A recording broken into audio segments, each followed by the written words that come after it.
Right. Okay then, right. Right. Okay, Ron. Well, thanks very much for agreeing to see us today. That's very good of you. And what we're doing in Hatters Heritage is trying to interview as many former players as we can. So it's there for future generations to see. I suppose we need to start at the start. You know, how did it all start? Because I understand you were cricket mad as a child. I was. I used to play a lot of cricket. Yeah. And I used to play cricket before even playing football. Yeah. Yeah, it's amazing really. Yeah. But there you go. And what was it? I mean, in the summer, it all depends really, because I was 9 years of age when the war broke out, you see. And I mean, there was no sport like there is today then. I mean, it was down the shelters every night, because I come from Birmingham, and it was down the shelters every night. You know, air raid shelter, sirens go, and then they all clear, then the sirens go, and you're up and down the Anderson shelter, day in, day out. And after what happened then? How would I be then after the war? 1946 we finished. Yeah. So I'd have been what? I was 9 when the war broke out. So 17. 17. Yeah. So really, I was waiting to go in the army then, because got the old national service, wasn't it? National service, yeah, national service. And I was used to play cricket on the Sunday. I used to play for the local pub team, and I'd also got a football team as well, and it was called Bromford Amateurs. And we used to play cricket on the Sunday and Saturday, and we used to play. They used to play football, and I started playing football again, playing out. I never played in goal. I wouldn't play in goal. Now, centre forward, get the old name, and I played it out for a bit. Anyway, I got called up to go in the army, and I just started getting an interest in football then, and it must have been then. Really, and we all got lined up when we was in this national service, and the old sergeant there, terrible they were, and he'd say, any footballers, 1 pace forward, step forward. Any cricketers, 1 pace forward, step forward. And I thought, I'll step forward. Anyway, that's how I started off playing football. And you got a bit of a leeway then. You used to say, where do you play, what do you do, who did you play for, and all this business. And I made up a few stories. I told a few fibs. Yeah. And they got in anyway. Yeah. And I started playing regular football then. And we played football this one day anyway, and the centre forward got, not the centre forward, the goalkeeper got injured or something, I don't know what was that. And you hadn't got the subs then. No. You know, so the old skipper said, Ron, what do you want to do? Do you want to have a go at it? So I said, go on, I'll go in there. And I went in, and I started to enjoy it, you know. I was standing there looking about it. Every time a bloke shot, I seemed to be there in the right place, laughing. And a bit of anticipation, I suppose you call it, anticipation. And that's how I started being a goalkeeper there. And you never looked. And then, I got transferred from the army down at Dover then, and I went abroad then to Germany, and I finished up Dortmund, and I was in the 10th anti-tank regiment then, and that was my regiment, and they had a football team then. This second lieutenant, he was mad on football, and he said, hey Ron, he said, you're going to come and play for us then? So I said, yeah, I just got transferred there really. And he must have heard about me. I said, yeah, I'll play. And that's how it started anyway. And I played in the regimental team for about a season and a half, because you only done 2 years and then you get demobbed. And we really had some great stuff. We used to play these German village teams, and we used to go on the sly, and we used to go and play them, and they used to get the old money for it, you see. Oh, it's a big scramble. Anyway, I really enjoyed it. And while I was over there, somebody must have got in touch with Stan Collis of Wolves, and they must have heard about me, you know, how I was playing well or whatever, and asked me, next time you come home on leave, or come over and will you see her? But I never did. I never did. And I got back home, and I started playing with the local pub, our local pub, back home again. I was demobbed then, got back home, and I had to find a job. And I didn't want to find a job really, but all I wanted to do was play football. And I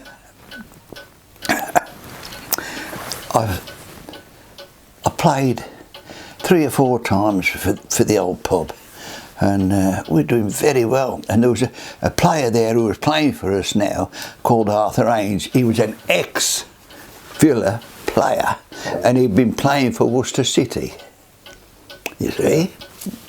And he said, hey Ron, he said, you're a bloody good goalkeeper, he said, why don't you go and have a trial? I said, no, I ain't good enough, I ain't going out. I ain't going to Worcester and all this, you know. And he kept on and on and on about it. He said, you got nothing to lose. He said, you got nothing to lose. You go out there and they'll put you in the team, and if you know, he said, I'm playing anyway, because I'll be playing against you. He said, I'll bang a few out from about 20 yards and make them shoot how good you are, sort of like that, see. I said, no. Anyway, he did persuade me to go, and I went to Worcester. And I went on the second half, and the manager then was Percy James, and he said, Ron, he says, I like the way you played. He said, would you like to come next week and just have another run out? So I said, oh, I don't mind. He said, we'll put a car on for you and everything. I thought, well, that's pretty good, because Worcester's about 30, 40, 50 mile away from where I come from, in Erdington, Birmingham. So all arranged, so I thought, oh, may as well, I got no lose. So I went, and I had a pretty good game. Anyway, he come out after the match, he said, Ron, he said, how would you like to sign for this form, play for us? I said, what's this? He said, we're professionals. I said, no, I ain't a professional. He said, no. He said, you sign and you'll be a professional. Football. I said, professional. What? I thought, my God, a professional footballer. So anyway, I said, all right. So I went up there and I signed for Worcester. And I'm not kidding you, I played there for, I don't know, it was 2.5 seasons. Something like that, or 2 seasons. And I thoroughly enjoyed myself. And the crowd there, they love me, they worship me, honest. Why they did, I don't know, but they did. And then, of course, they got the old scouts out from Luton. You know, they sent out the old scouts and looking around for players and God knows what. And they must have took an interest in me. And Percy James said, we've had a couple of scouts down now for the last 2 matches, Ron. He says, one from Luton and one from Wolverhampton. See, so he said, what do you want to do? Would you like to go and play for either? I said, no, I'm happy here. No, he said, you get yourself on. Because I was on, he said, but you're only on £4 a match. That's £4 a match. Eh? £4 a match. That's what I was on. Yeah. £4 a match. And I thought I was doing well there, £4. Yeah. Did Percy James have a connection with Luton? Yeah. Yeah, Yeah, I think thought so. you had a bit of connection. Yeah, with oh them. yeah. Yeah. Anyway, I made up my mind. I didn't go to Wolverhampton because I started thinking things then, and I know that Billy Wright was the manager of Wolverhampton.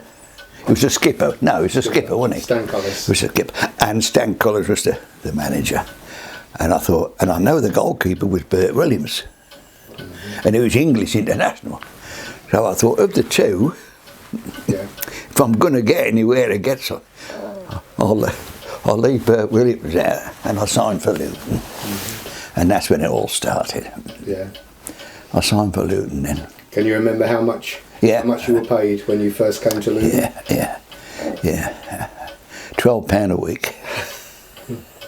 That's what I was on. That was quite a lot of money, wasn't it? They say it is. I used to think it was. But when you think about what they're getting now, Oh, yeah. you see. I mean, a new car then was about £850 was a new car. You couldn't go out and get a new car with 2 weeks' wages. You only got 24 quid. Yeah. Now, 120,000, 100,000. Oh, it's not a good part. Yeah. But there you go.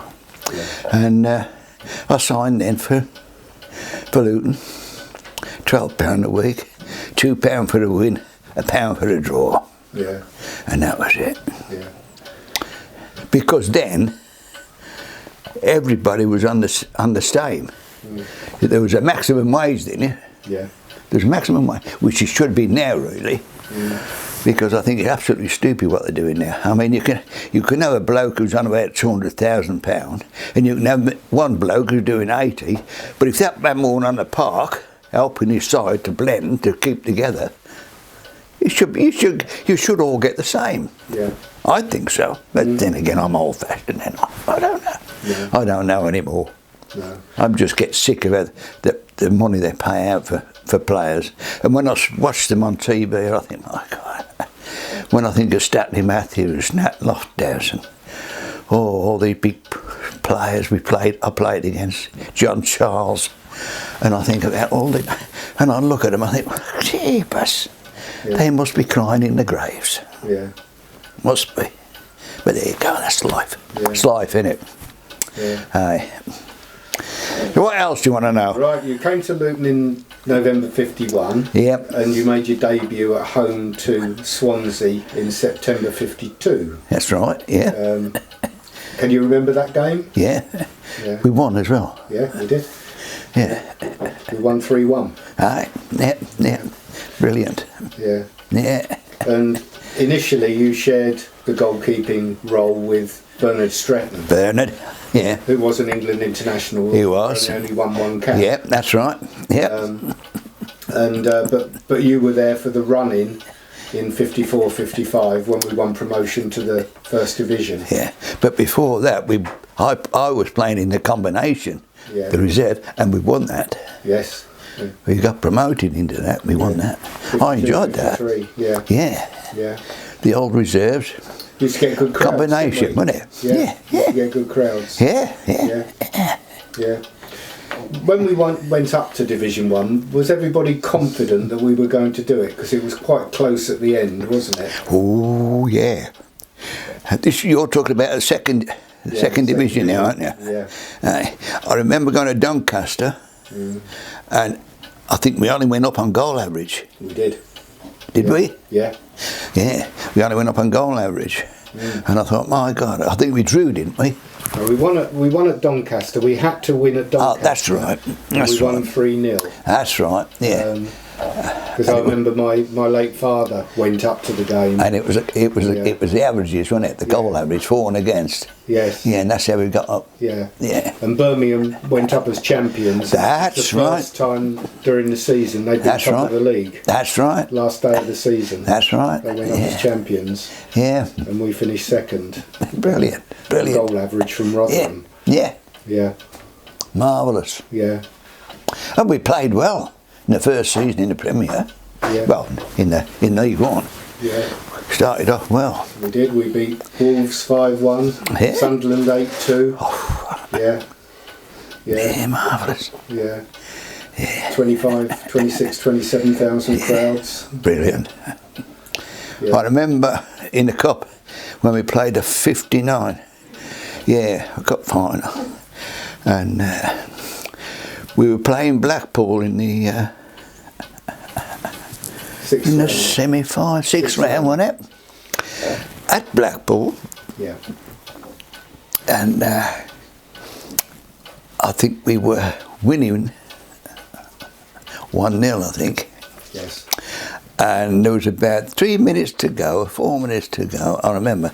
And then the old Blackpool forwards come up and they got about 20 yards out and they pushed his ball through the middle. And Ken Hawkes, he rushed to it, went to the ball. I ran out to get it as well. He didn't hit it back to me hard enough. And of course, the Blackpool centre forward, then I think, what was his name there? Perry, was it? Something like that. Ray Charnley. And he swing round me, just sidestepped me back of the net, and the referee blew up the whistle for a draw. But then, in the replay at Kenilworth Road, we had the biggest crowd ever. 30,000 and 30,000, yeah.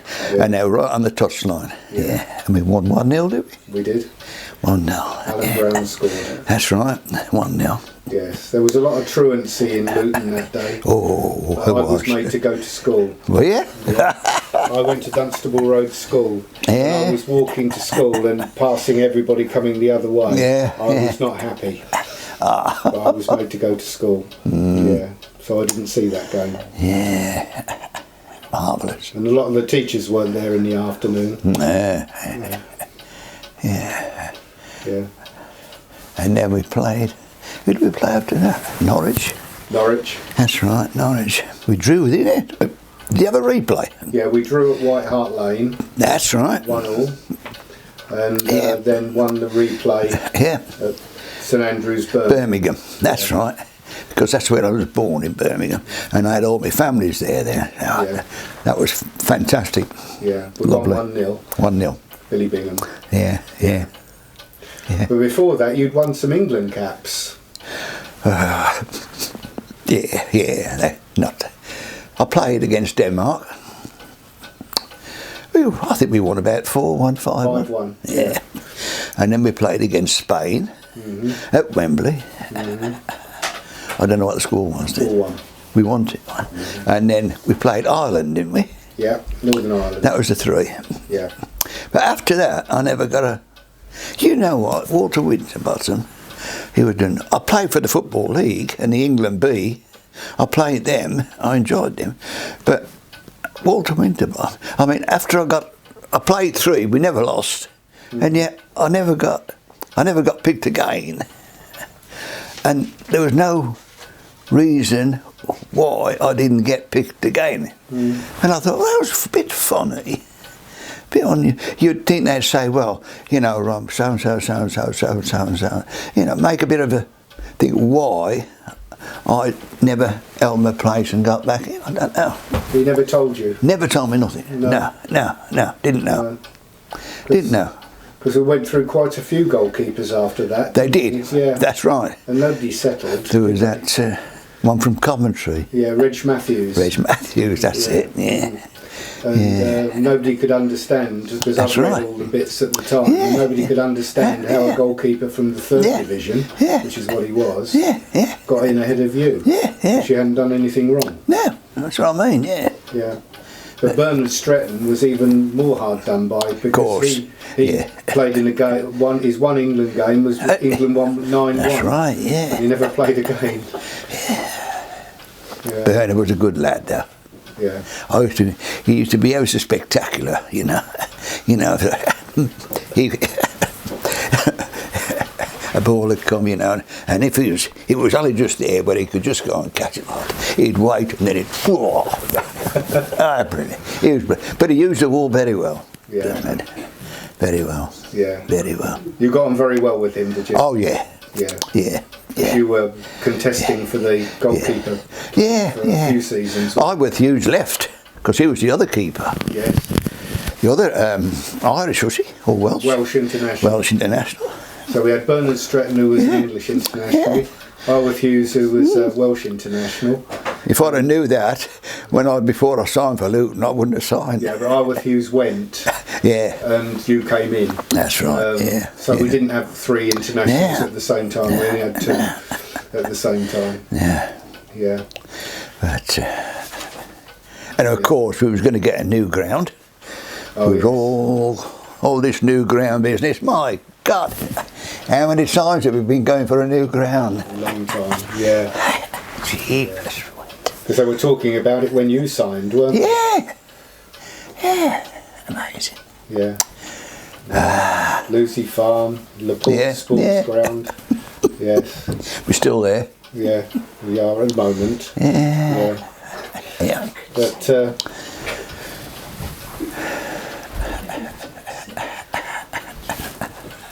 you were always renowned for your ability on crosses. And you were talking earlier about players punching the ball now. Yeah. You always used to try and catch the ball. Yeah. But in those days it was a lot rougher. And players used to come in and buffet you, didn't they? Oh. Yeah. Oh, yeah. Fair. Yeah. Who were your toughest opponents? Back in Nat those days? Lofthouse. Nat Lofthouse. Yeah, John Charles. All the big boys. Yeah. Yeah, but they were fair. Yeah. You know, they knock you down, they help you get up and everything else. It was all right. That was good of them. It was all right. But now, I can't understand now how they do it. Yeah. They're pushing players about now. Well, I don't know why the referee allows all that, you know. Yeah. Did they used to be pushing and buffeting in the penalty area when you were playing? Yeah, but it was all that. It was all shoulder, you see. All the shoulder charge. That's how you could do is knock an opponent or go against an opponent with a shoulder charge. But all this hanging and pulling shirts and God knows what. Didn't used to happen. No. Mind you, I used to protect myself because every time I went for a ball, I'd have my knee up. Right. I'd take off with my left foot and keep the right knee there. And if anybody hit you, well, it was their fault, not mine. I'm only protecting myself. What else can you do? Yeah. That was it. But I wasn't dirty. I was just protecting myself, really. Otherwise, you go up just straight. You're catching the ball just straight, and you knock you all over the place. Yeah. No chance. Yeah. No chance. Yeah. But you always regard catching crosses as your real strong point, do you? I think so. Yeah. I think so. I used to go out there on Kenilworth Road and have my mates, Ken Hawkes and Johnny Grove. Sometimes we'd go out there and have a game.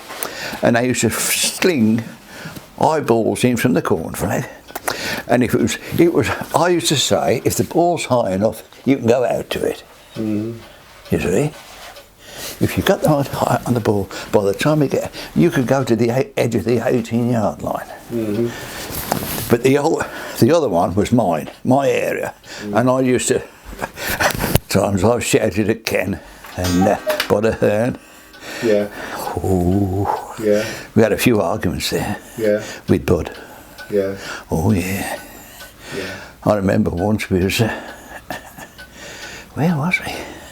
I think he threw half a glass of beer over me one night because we were arguing and we were sitting about. He went.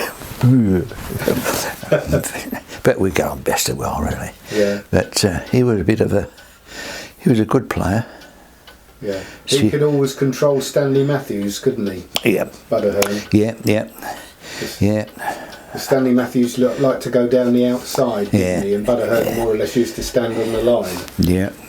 To make him go inside, which he didn't like doing. Yeah. But you remember playing against Nat Lofthouse and John Charles? Oh, I remember. Yeah. You never forget never forget that. Yeah. Never. But they were the two toughest, were they? Sid used to say to me, and this is true, Scott's my judge, he said, "Hey Ron, you know we're playing today?" I said, "Yeah, but..." I said, "Yeah, Nat Lofthouse." "Yeah," he says, "you know very well I've got no chance." Now he was honest, Sid. Mm-hmm. "You got no chance with these eyeballs with Nat Lofthouse," he said. "Will you come out? If you come out, we'll drop back and do the best we can to while you get out there and do your best to either get out and get hold the ball or do something. So I said, okay, fair enough. And exactly the same he used to say to me with John Charleston. Yeah. Exactly. Run, Leeds. Yeah. And that was it. Yeah. I said, me again? Yeah. But it was great. It was a shame the old club, the old players seemed to go away very, very fast. Yeah. Used to diminish. The team we used to have was all getting old. Yeah. Yeah.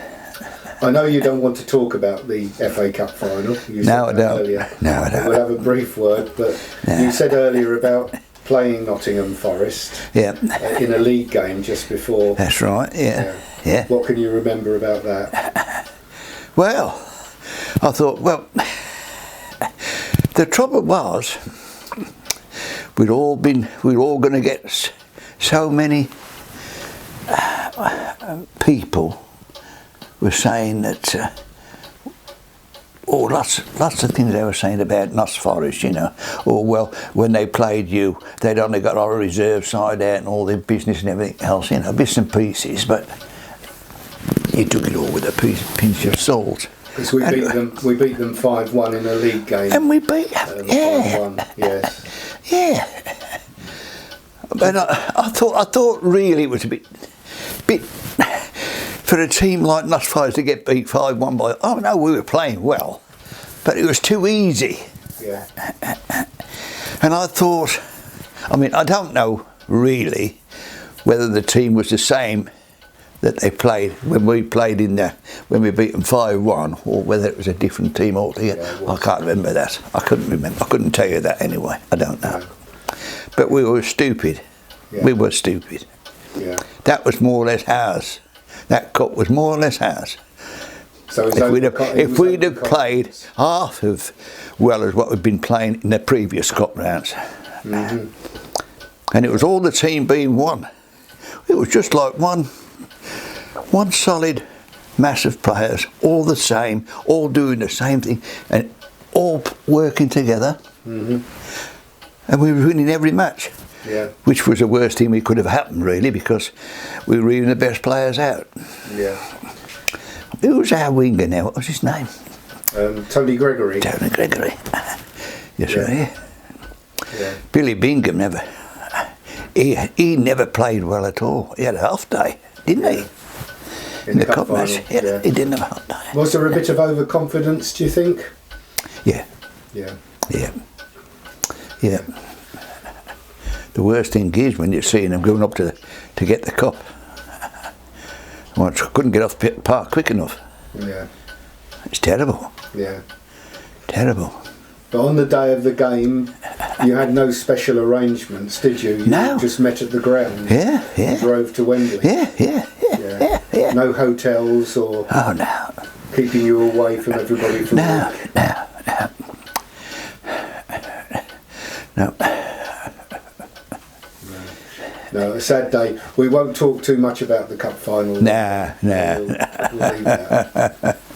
But you'd only known one manager all the time you were at Luton until Dally Duncan suddenly decided to go. Yeah, to Blackburn, didn't he? He went to Blackburn. Yeah. How did the players take that at the time, or didn't it bother the players?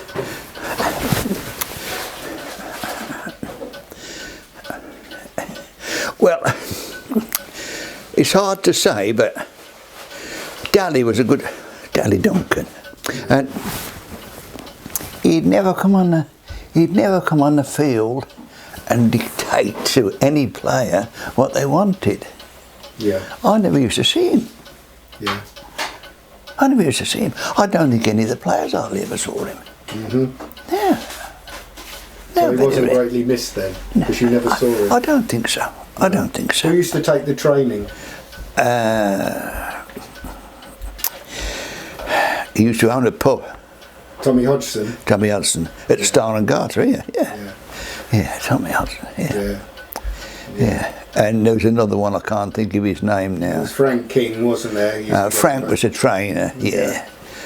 But he didn't take the training, more or less. Yeah. He was more or less injury man, and Yeah. But after the cup final, you said that we all got old together. We did. We suddenly started tumbling down. It just seemed to lose a place. Yeah. Sid was I would say he was the stalwart of the whole team. Yes. Yeah, he was the one. I mean, I never heard him swear, but his organisation and how he got his team, fantastic, really. Yeah. And we had you get an understanding. I knew very well when he was going to put the ball back to me. I knew very well that he wouldn't. I know he put it out to the line, and you seemed to know what he was going to do, and he seemed to know what you were going to do. Yes. He was best skipper ever. Yeah. Best skipper ever. Yeah. I think. Well, I mean, I didn't play with many, but the best one I ever had. Yeah. Yeah, definitely. Did he change when he became a manager? When he became the town's manager? Yeah, I think he wanted to go to Leeds, didn't he? He went to Leeds eventually. Yeah. Yes. Did he manage? He didn't manage Leeds, did No. he? No. Was he a coach there? Yeah, he was a coach. I thought it was. But I think he was a bit disappointed, probably. Yeah. I don't know who was. We hadn't got a manager then, had we, in the cup final? Not for the cup final. Tom Hodgson. Tom Hodgson let us out, didn't he? Yeah. Yeah. Yeah, but then Sid was appointed straight after the cup final. That's right, yeah. But he didn't stay long, did he? No, last of the season. Yeah, we got yeah. relegated. That's it. Yeah. Yeah, we all went. And everybody started leaving the club. That's right, yeah. But then Sam Bartram became manager, and of course he was a goalkeeper for Charlton for many years. Don't print anything I want to say. Tell us about Sam Bartram, Ron. Go on. He didn't know, I think. Yeah. He didn't know anything. He put me as centre forward. Yeah. He did? Yeah. Yeah. I don't know why, but he did. Yeah. I know I had a good old laugh, but yes, he hadn't got not a clue, not a clue. Don't point that, for God's sake. But no, he didn't know what to do. Yeah. He was no never. longer with us now, He was so never. you can say what you like. No, he was never a manager. No. Never. No. Never. No. Did he try to tell you what to do in goal, being an ex-goalkeeper? No, never said that. No, never said that to me. No. No. No. And the worst manager we ever had was the man who, when I got injured, who was the next manager? Well, there was, George Martin was George. That's him. Yeah. I hate him. Yeah. Sorry. I don't like saying it, but I do. He made you play when you were badly injured. Oh my God! I'm not kidding you. I think we was playing. Who were we playing? We were playing somewhere, and I ran out to this ball, and this bloke hit me, and he knocked me back. And knocked me back. I was bent, and he knocked me back, and he stretched all that there. You see, when he knocked me back, and I was in agony, and I played all through the match because we still hadn't got subs. No. I played all through the match in agony, and George Martin, he come up to me and said, "Oh, you're all right." He said, "It's just a pull muscle." He said, "Be all right in a few weeks' time." I played it for a fortnight. No relief, no sign of it getting any better. And I started running up and down the terrace, up the stands there, up and down the, and I thought, a pull muscle, it can't be a pull muscle. Can't be a pull muscle. And this went on for a fortnight, 3 weeks, still no better. And then George Martin come up to me one day and he said, "You're a disgrace to your club," he says. "You're a disgrace to the players," he says. "I'm playing you," he said, "at Reading, and you're playing in goal." I said, "I'm not fit." Mind you, I hadn't been in hospital then. Well, I hadn't been. So I said, "I can't play." So I took a ball out onto the pitch. He said, take a dead ball." I couldn't even kick a dead ball. I collapsed in it. And he said, "You're pulling the flanker." "What is this?" I said, "I'm not." I said, "If I'm not going to hospital by Monday," I said, I'll go on my own and go. And anyway, I played at Reading. I think it was Reading or something. I'm sure it was. And all I did, I stood in the goal and they thrashed us 5-1. I never moved for a ball. He said, "He had disgraced to your club," he says. Yeah. I said, right. So I went to hospital on the Monday, and there's a man called Plewis there, a good surgeon, the best. Very well known. So he looked after me. He says, "No wonder," he says, you can't kick a ball. He said, "We come in and operate on Wednesday," and this was Monday, on Wednesday. So I went up and had an operation on the Wednesday. Yeah. It was said that your pelvic structure had been pulled away by torn muscles and tendons. That's right. Yeah. And you were lucky not to be crippled. That's right. By playing. Yeah. And you know why? He never even said sorry to me. He never came up and apologised to say anything. No, nothing. No. So you left Luton really with a bad taste. Yeah, bad taste. At the time, yeah. Terrible. But it doesn't take away all the good days you had before then. Yeah. So that was it. Yeah. But you got badly injured in 1960 when you had a fractured skull. I got carried off. I didn't wake up till I was in Luton Dunstable. Yeah. And you didn't play for quite a while. Then they signed Jim Standen. That's right. So Jimmy Standen got in. Yep. Yeah. Then you were playing. Jimmy. Yeah. Yeah, with Jim Standen. Yep. You know, taking it in turns. That's right. Yep. But, you wanted to play, and it was Sam Bartram who suggested that you play at centre forward in one That's game right. against Leyton Orient. That's right. Yeah. I can remember that game. Yeah, you coming out as centre forward. You're a better goalkeeper, Ron. Oh, definitely. Yeah.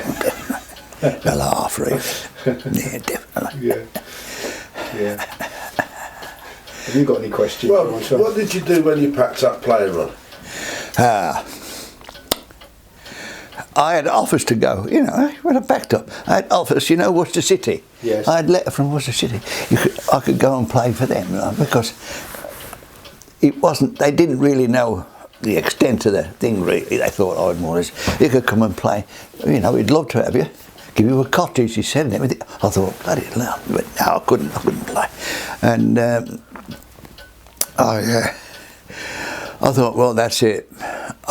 I was told by the surgeons, Plewis, not to try and play football again. He said you could. I'm not saying it would, but you could cripple yourself for life. Yes.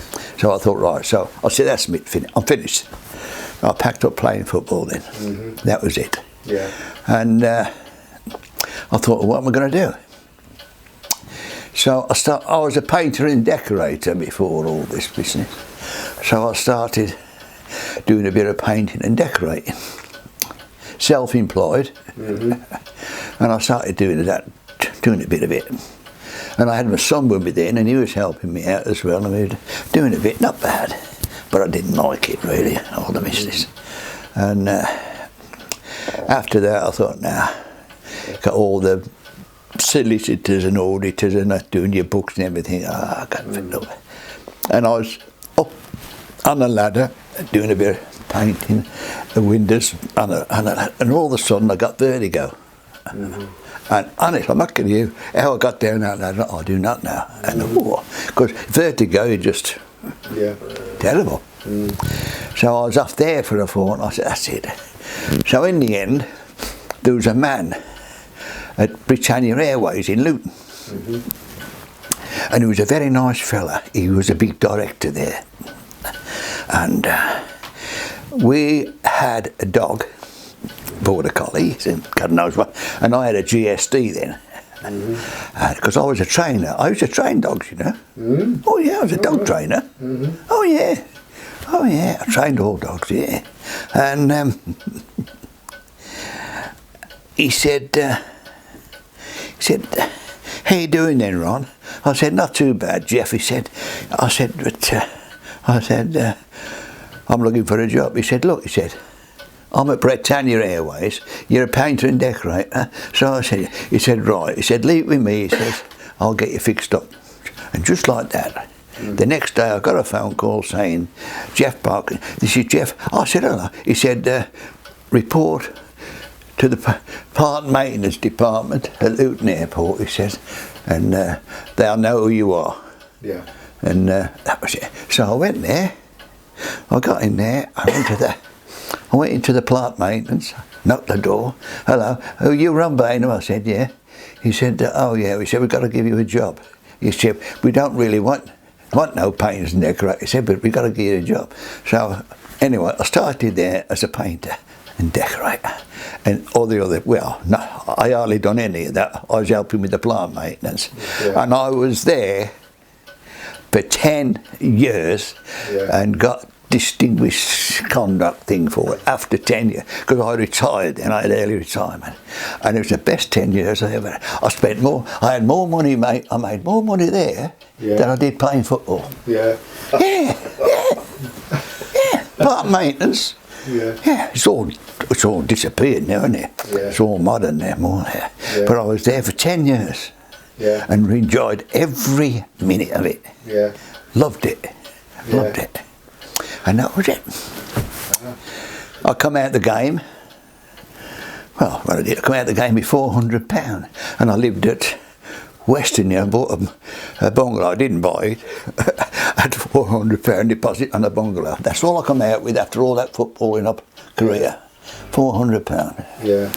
And I bought this house at Western. I moved from Western then to Amtil.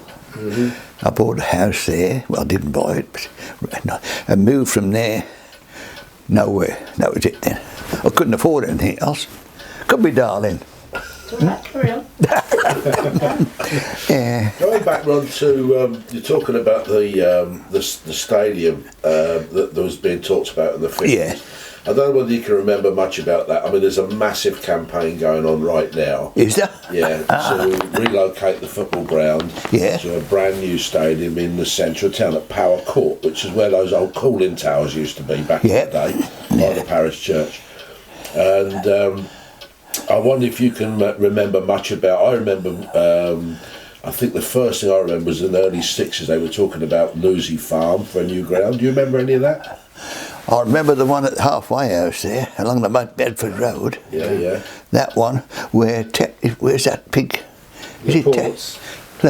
No. Laporte's. Is it Laporte's or Chorl End? No. Yeah. There was one there at the Straw End as well. Yeah. Yeah, but was that one opposite the... You go along Dunstable Road, Yeah. halfway before you get to Dunstable, on the left there was is there a Tesco's there? Yes. Well, that's where they proposed one there. Oh, it was Laporte Sports Ground, wasn't it? Yeah. Yeah, sorry, you said Laporte, so I was thinking of the factory, Yeah, Laporte Sports Ground, where Tesco's is now. That was it, yeah. Yeah, that was earmarked for a ground, wasn't it, back in the 50s. And then we bought land at Lucy Farm, and then tumbled down through the divisions, so we never did build there. By the time we wanted to build there, Lucy Farm estate was there, and everybody said we don't want a football ground here, and it's too close to the hospital, etc. And I also know that it was on solid clay, so it would have been a badly drained pitch anyway if we'd have moved there. But it's a shame, really, because they could get a real good crowd there now, you know. Yeah. They could. It's a shame, because that's Luton. Yeah. I left Luton 50 odd years ago. Yes. 1965. And I don't know it anymore. Honest. No. I was absolutely shocked Yeah. at the size of it now and what's been built there. I get lost. Yeah. All I know is Dunstable Road. Yeah. All I know. Yeah. Terrible. Yeah. Well, the football ground's still there, Ron. I know it's still there. Yeah. Just about. Yeah. Just about. Yeah. Yeah.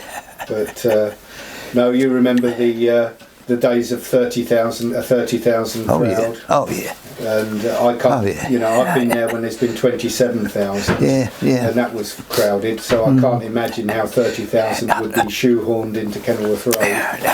They wouldn't get in there. No. They wouldn't get in there Well, it's now. all seater now. It's all seating, you see. People were smaller then, weren't they, Ron? Yeah.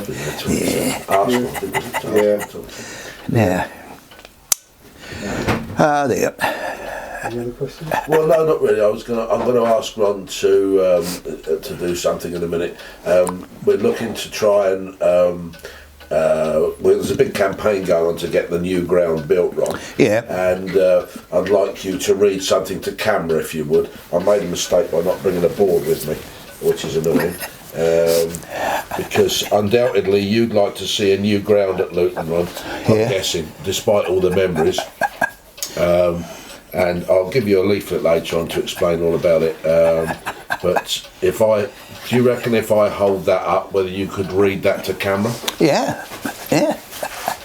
Just have a little run through first and see if you're happy with it. Just says, hello, I'm Ron Baynham, England Luton Town FA Cup final goalkeeper, and I support the Save Our Town campaign. That's it. I'll just hold that over here. Yeah. You want me to look at the camera? Yeah. If you can do both at the same time. Yeah. Hello, I'm Ron Baynham, England and Luton Town FA Cup final goalkeeper, and I support the Save Our Town campaign. Thank you. Right, thanks, Ron. Appreciate that. Yeah. I should have bought the placard with me, I didn't. Yeah. Just one more question. Do you still follow the town a little bit? You know, keep an eye out for the school? I keep it. I hardly go down there now. Yeah. But I like to eat on the TV and God knows what when if they play. Yeah. I don't like the old orange colour. I never have done. I'm sorry. Get that on camera, love it. I'm sorry. Yeah. But you can't beat the old black and white. No, I can't. No, I don't like all this fancy stuff. Yeah. Honest. We all agree. Give me the black and white any day. What I want to Hate do it. is arrange for you to come. I'd love to go down there and Lady to come to a game. wave to the old crowd one day. Yeah. But they wouldn't know me. They wouldn't know me anyway. They would. Oh, trust me. Trust me, they would. I mean, They would. They would. The job of Hatters Heritage that Roger and I are involved with. Have you had a drink at all? No, You had a we're cup of fine, tea? We're fine. Okay. Hatters Heritage, Ron, is as Roger said earlier on. He's got a massive archive of Luke material. Some of the stuff you've looked at already. It's huge. Fills his entire house. Yeah. And we want to preserve all of that stuff for future generations. And people do know you for sure and remember you. And our job is to make sure that all the great Luton players are remembered going into the future. Yeah. So that's one of the reasons why we want to be here. Yeah. So now you're recorded on camera forever. Oh, good. Good. Forever and a day. And that's what we want to do. Well, I might reach 90. I don't know yet, but there you will. go. Next June. In June you'll be 90. Yeah. God, I had half my neck taken away. I had. Well, this is my ailment now. I was all right for a few years. 2 years, over 2 years ago. Yeah, 2 years.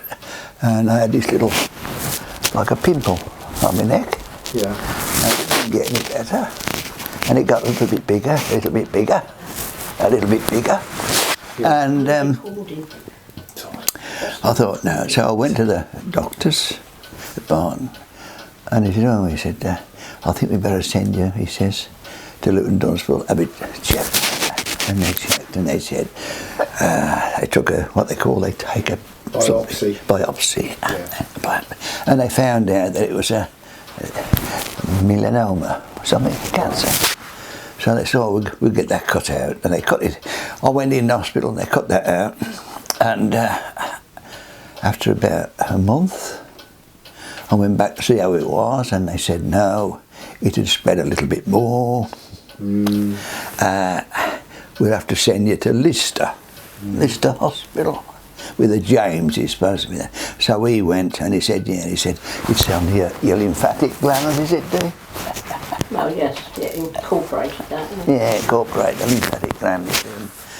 And anyway, they cut me from there all the way around to there, and done what they had to do, I suppose. Cut all what they could do out, and then I got the all clear from, was it Lister? Yeah, yeah. I saw him. He said, "Oh, that's fine now, Mr. Baynham." He said, "Be all right." He said, "I don't want to see you again." I said, "Oh, that's great." And then I went for a check-up about 2 months later. I don't know, it's been ongoing for about 18 months. No, 2 months later, yeah. And it's, they said, we're going to try this new thing to... Immunotherapy. Immunotherapy. Right. On you, would you? So I was in two minds whether to have it done or not, and just carry on. So I said, all right then. So I went, and I've been on in that now for a year, nearly enough. Nearly a year. I just go every 3 weeks, and I have this injection into my bloodstream, and it's supposed to strengthen the immune system, and it kills all the cancer. And I had to go for a scan after the first lot, and I went in and I said, oh well, give me the news then. He says, Ron, he said, all's well, he says, it's all working. Wow. He said all those things disappearing. Wow. So I said, oh, that's great. Sort of shrinking, So that's what I'm on now. Is that recently, Ron, you said? Yeah, this is what? How long ago has that been recently? Since April. Yeah. April. That's brand new technology, that when they get the body to fight the cancer. That's right. Yeah. The immune system. Yeah. But if you get any side effects, I was asked about this. Yeah. You'd have to come off of it, Yeah. Otherwise, you can be on it for a couple of years or so. Yeah, but you don't get any side effects. No. Not that I know of. Well, that's brilliant. Well, that really Well, is. it's only me going bonkers. The following week, if that's all right, then you'll have this treatment. Only takes half an hour. Yeah. Yeah. We have to go to Mount Vernon for it. So. That's a trek then, isn't it? But we get hospital transport there. Oh, so okay. Yeah. I mean, he does still drive locally. The car's off the road at the moment, but he wouldn't drive that far anyway. You still driving? Oh yeah, still driving. Yeah. Do you get any pain from your hip at all? From when your bad injury? This one? The one that was done. No, not that one. Yeah. No, that one's fine. It's all right. 2 knees, but they're both bionic, Are they? robotic. Yeah. That's a new knee. That's a new knee. That was kneeing. But the hip operation. Yeah. He mocked that up a bit, I think. Did he? Yeah.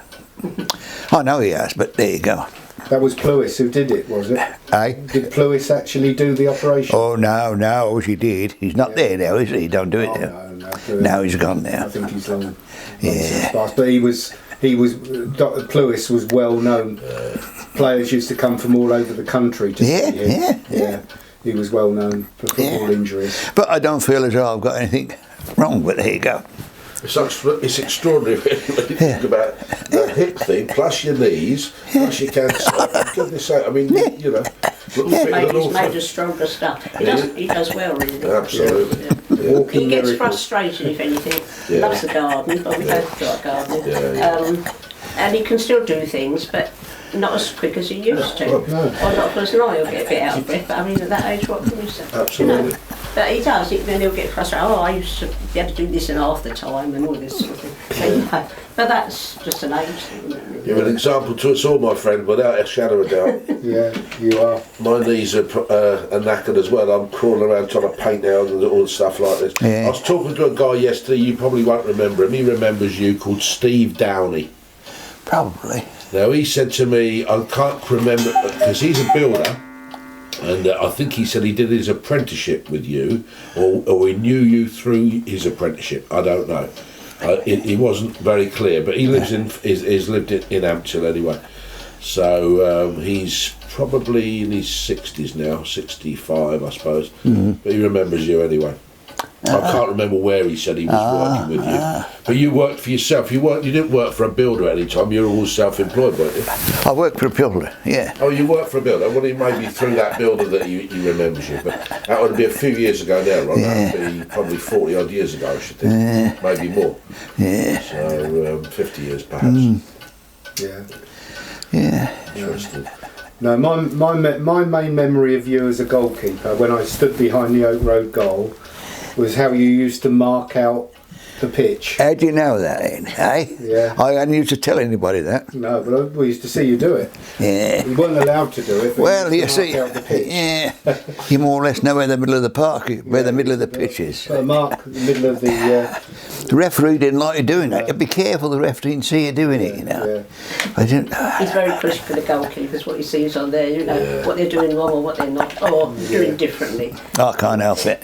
Was it Colin Shouldn't Tibbs? get beaten at the near post. How many times he says Near post. Anybody, if no, I still say this: that if you get beat by the near post, and the ball's out there, not the middle, but out there, and he's coming in and he hits that ball and he gets in the near post, you're to blame. I don't care what.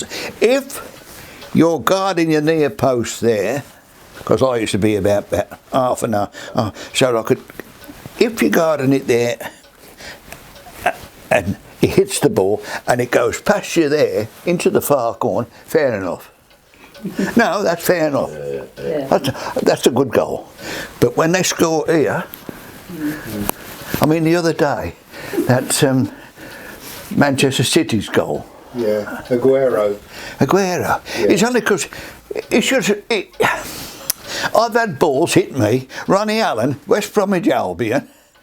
He took a penalty against me at Kenilworth Road. Ronnie Allen, West Bromwich Albion, and he was a real good footballer. I'm not kidding you. He played for England a few times, I think. Yeah. And he took this penalty against me, and it hit me, and it nearly knocked me in the back of the net. Yeah. Now I know Aguero hit that ball well, but I still say he shouldn't have scored it. Yeah. And that's what knocked Liverpool about then.